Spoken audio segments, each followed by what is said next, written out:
Hey friends, it is a nice, rainy, lazy Memorial Day weekend, and Chloe and I have been doing a lot of work in the craft room this weekend. And I wanted to take a break to share with you a project that I've been working on this weekend and share a tutorial. I'm sure there are many patterns out there available very similar to this. I don't claim credit for having come up with this pattern or invented this pattern. It's just something that I picked up from some friends of mine and have been working on, and that is making some really lovely moss stitch or linen stitch 100% cotton washcloths and coordinating colors. And the reason I'm working on this is at the end of July, some very good friends of mine from college, who I've been friends with for going on 30 years now, we're going to come visit and stay with my family. And I wanted something nice for them while they are here that they can take with them. So I'm putting together sets of handmade spa washcloths, and I'm going to put some local made organic soaps with those too as a little takeaway present for the folks who stayed with me. So today I'm going to walk you through how to make your very own 100% cotton moss stitch or linen stitched washcloths in case you'd like to make some for your own family or as little gifts or favors for yourself in the future. Our completed washcloths, they are all the same stitch, the moss stitch, M-O-S-S, also known as the linen stitch. It's a very straightforward stitch that alternates a single crochet with a chain and then another single crochet, and those offset each row. My washcloths measure about 8 inches by 8 inches.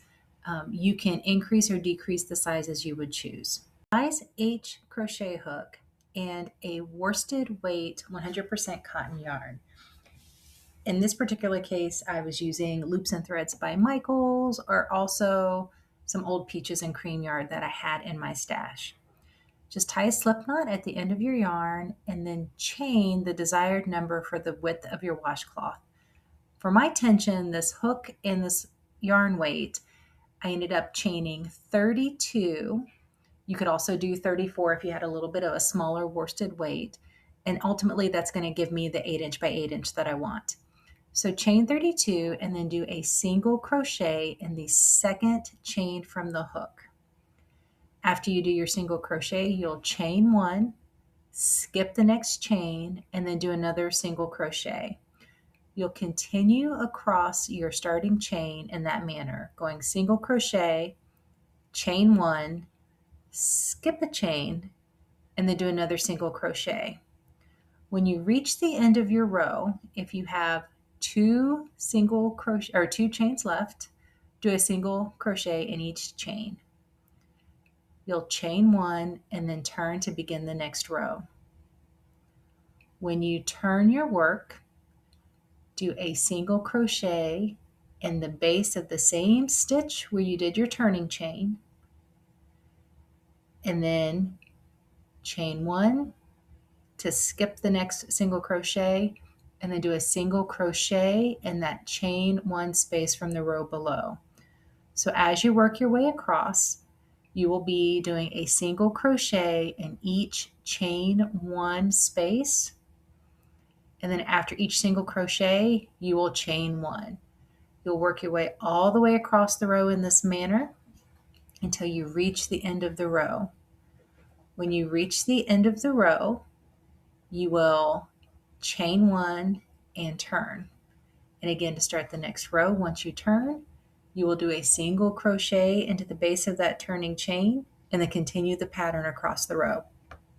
You're working your way across the washcloth with this yarn, that it can be quite stiff or kind of sticky on your hook or difficult to glide across the hook.